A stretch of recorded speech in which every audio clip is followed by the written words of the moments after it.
Hi friends, welcome to my channel. మీ అమ్మగారిది ఆత్మహత్య కాదు, హత్య అని సాక్ష్యాలతో సహా నిరూపించిన పద్మావతి తండ్రికి క్షమాపణ చెప్పిన విక్కీ. అసలు విక్కీ తల్లి ఆత్మహత్య చేసుకోలేదు, హత్య చేశారు అని పద్మావతికి ఎలా తెలిసింది, అసలు ఏం జరిగింది అనేది ఈ వీడియోలో తెలుసుకుందాం. మురళి అయితే ఇక వాళ్ళక్కతో ఫోన్లో మాట్లాడుతూ ఉంటాడు. అప్పుడే ఇక పద్మావతి అయితే మురళి తన అక్కతో ఫోన్లో మాట్లాడడం మొత్తం కూడా వినేస్తూ ఉంటుంది. ఈ మురళి ఆస్తి కోసం అరవింద్ గారిని పెళ్లి చేసుకోలేదు, వీళ్ళకి ఏవో పాత పగలు ఉన్నాయి, ఆ పగని కడుపులో పెట్టుకొని ఈ మురళిగాడు అరవింద్ గారిని పెళ్లి చేసుకున్నాడా, వీరి కుటుంబాన్ని రోడ్డు పాలు చేసి కుటుంబాన్ని నాశనం చేసే వరకు కూడా నేను నిద్రపోనని మురళి ఫోన్లో మాట్లాడుతూ ఉన్నాడు. అంటే ఖచ్చితంగా మురళికి ఈ ఇంటికి ఏదో పాత సంబంధమే ఉంది, ఎవరో మురళిని ఈ ఆట ఆడిస్తున్నారు, ఈ నాటకం చేయిస్తున్నారు అంటూ పద్మావతి అయితే గమనిస్తూ ఉంటుంది. ఒకరోజు పద్మావతి అయితే మురళిని ఫాలో అవుతూ వెళ్తూ ఉంటుంది. అప్పుడే మురళి అయితే ఒక ఇంట్లోకి వెళ్తాడు.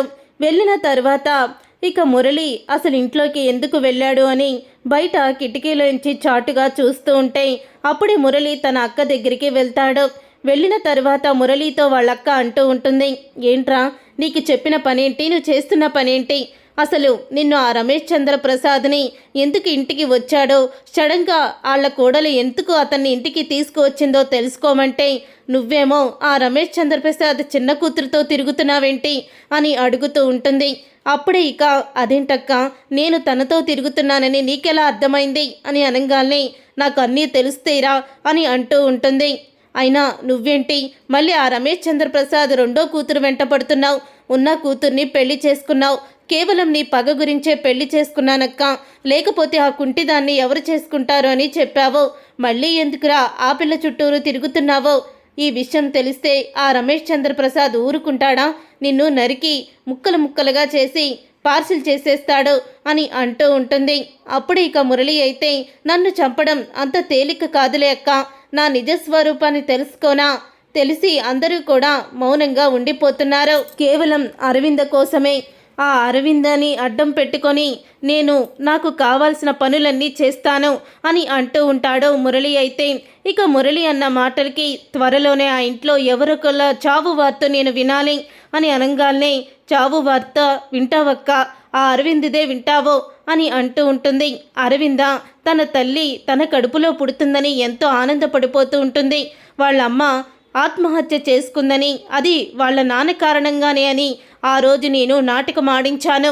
ఆ నాటకం ప్రకారమే ఆ రమేష్ చంద్ర ప్రసాద్ మీద ఆ అరవింద అలాగే విక్కీ ఇద్దరూ కూడా పీకుల దాకా కోపాన్ని పెంచుకున్నారు, దీనికి కారణం కూడా నేనే అంటూ మురళి అక్క అయితే అన్ని నిజాల్ని బయట పెడుతుంది. కానీ ఎవరికీ తెలియని ఒక రహస్యం ఉంది, నీతో ఈరోజు చెప్పాలనుకుంటున్నాను అని అంటూ ఉంటుంది. చెప్పక్క అని మురళి చెప్తూ ఉంటాడు. ఏం లేదో, ఇన్ని రోజులు ఆ విక్కీ అరవింద వాళ్ళ అమ్మ ఉరి వేసుకొని ఆత్మహత్య చేసుకొని భర్త రెండో పెళ్లి చేసుకున్నాడని తెలియడంతో చచ్చిపోయిందని అందరూ కూడా అనుకుంటున్నారు కదా అని అంటూ ఉంటుంది. అవునక్క, మరి ఆవిడ అలాగే కదా చనిపోయింది అని మురళి కూడా అంటూ ఉంటాడు. లేదు, వాళ్ళక్క ఉరి వేసుకొని చనిపోలేదు, నేనే తను చనిపోయినట్టు సృష్టించాను అని అంటూ షాక్ ఇస్తుంది మురళి అక్క అయితే. ఆ మాట విని బయట నుంచి కిటికీలోంచి ఇదంతా చూస్తున్న పద్మావతి అయితే షాక్ అయిపోతూ ఉంటుంది. అంటే విక్రమాదిత్య గారు అమ్మగారు అత్తయ్య గారు ఆత్మహత్య చేసుకోలేదో, తను కేవలం హత్యకి గురైందా అని అంటూ షాక్ అయిపోతూ ఉంటుంది. అప్పుడే ఇక షాక్ అయిపోతూ ఏంటక్క నువ్వు చెప్పేది, అవునరా ఆ రమేష్ చంద్ర ప్రసాద్ అంటే నాకు కోపం, బిజినెస్లో నన్ను దెబ్బ కొట్టాడు, అందుకని ఒక అమ్మాయిని ఆ రమేష్ చంద్ర ప్రసాద్కి ఎరగా వేశాను, దాన్ని పెళ్లి చేసుకున్నాడు, ఒక కూతుర్ని కూడా కన్నాడు, తరువాత ఇదే విషయాన్ని తన భార్యకి చెప్పాను, నా భర్త అలాంటి వాడు కాదు, కానీ కొన్ని పరిస్థితుల్లో అలా చేయవలసి వచ్చిందని నాకు అర్థమైంది అని అంటూ చాలా క్యాజువల్గా తీసుకుంది.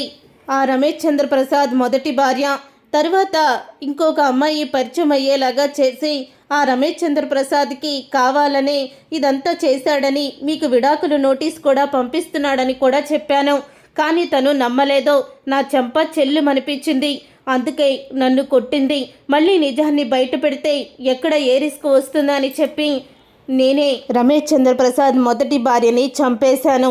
తర్వాత రమేష్ చంద్రప్రసాద్ పెళ్లి చేసుకున్నాడు కాబట్టే తను ఆత్మహత్య చేసుకుందని ఉరి వేసుకొని చనిపోయినట్టు సృష్టించాను.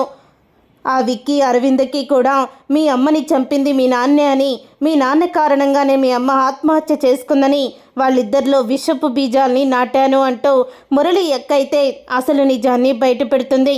అది విని ఒక్కసారే షాక్ అయిపోతూ ఉంటుంది పద్మావతి అయితే. అంటే దీంట్లో మావయ్య గారు తప్పేమీ లేదో, అంతా ఈ నీచురాలే చేసిందా, ఈ విషయాన్ని వెంటనే సార్కి చెప్పాలి అని పద్మావతి అయితే అక్కడి నుంచి ఇంటికైతే బయలుదేరుతుంది. ఇంటికి వెళ్ళిన తర్వాత ఇక పద్మావతి అయితే విక్కీకి జరిగిందంతా చెప్తుంది. సారు, మీ అమ్మగారిది హత్య, ఆత్మహత్య కాదు సారు అని అనగానే ఒక్కసారి విక్కీ షాక్ అయిపోతూ ఉంటాడు. అంటే ఇప్పుడు ఆయన్ని నేను క్షమించి ఇంట్లోనే ఉండనిస్తున్నానని నువ్వు ఒక కొత్త నాటకాన్ని మొదలుపెట్టావా అని అంటూ ఉంటాడు విక్కీ. మీరు సాక్ష్యాలు లేదే ఏది నమ్మరు కదా సారు. నోటి మాట అది అబద్ధమైనా కొంతమంది చెప్తే నిజమనుకుంటారు, కానీ నేను చెప్తే అది అబద్ధమే అనుకుంటున్నారు.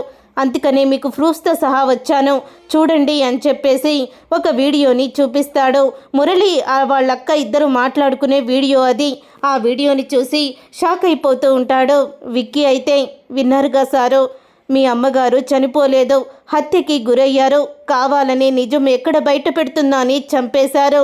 మీ నాన్న మీ అమ్మకి కావాలని అన్యాయం చెయ్యలేదు అని అంటూ అసలు నిజాన్ని చెప్తుంది పద్మావతి. అప్పుడు ఇక విక్కీ అయితే బయటికి వస్తాడు. బయటికి వచ్చినప్పుడు అందరూ కూడా డైనింగ్ టేబుల్ దగ్గర కూర్చొని ఉంటారు. ఇక దాంతో అక్కడ కూర్చోవాలని వస్తున్న రమేష్ చంద్రప్రసాద్ వెనక్కి తిరిగి వెళ్ళిపోవడంతో రా నాన్న కూర్చో అని నాన్న అని మొట్టమొదటిసారిగా పిలుస్తూ ఉంటాడు విక్కీ అయితే. ఇక విక్కీ అలా పిలవడంతో ఒక్కసారి రమేష్ చంద్రప్రసాద్ ఆనందానికి హద్దు ఉండదు. ఇక రమేష్ చంద్రప్రసాద్ వెళ్తాడు విక్కీ దగ్గరికి. అలా విక్కీ దగ్గరికి వెళ్ళంగానే అప్పుడే విక్కీ రెండు చేతులు జోడించి నన్ను క్షమించండి నాన్న, నేను చాలా తప్పు నిర్ణయం తీసుకున్నాను, ఎన్నో మాటలు అన్నాను, భరించలేని బాధలు మీరు అనుభవిస్తున్నారని తెలిసింది అని అంటూ విక్రమ్ అయితే ఎమోషనల్ అవుతాడు. ఇక విక్రమ్నైతే రమేష్ చంద్రప్రసాద్ క్షమించి ఇప్పటికైనా నాన్న అని పిలిచావు, అదే చాలు నాన్న అంటూ ఎమోషనల్ అయిపోతూ ఉంటాడు. అప్పుడే ఇక తన తల్లిని చంపిన వాళ్ళని తను చంపే వరకు నిద్రపోను అంటూ విక్కీ కోపంతో రగిలిపోతూ ఉంటాడు. విక్కీ అయితే చూసారుగా ఫ్రెండ్స్, రాబోయే కథలో ఖచ్చితంగా ఇలాగే జరగబోతుంది. మరి ఇలాగే జరగాలని మీరైతే కోరుకుంటున్నారా? అయితే వీడియోని తప్పకుండా లైక్ చేయండి, షేర్ చేయండి, కామెంట్ చేయండి. నువ్వు నేను ప్రేమ సీరియల్ అప్కమింగ్ ఎపిసోడ్స్ని టీవీలో కన్నా ముందుగా చూడాలనుకుంటున్నారా? అయితే వెంటనే ఈ ఛానల్ని సబ్స్క్రైబ్ చేసుకొని పక్కనే ఉన్న గంట సింబల్పై ఆల్ అని క్లిక్ చేయండి. అప్పుడే మేము పెట్టే ప్రతి వీడియో మీరు మిస్ కాకుండా చూసేయవచ్చు.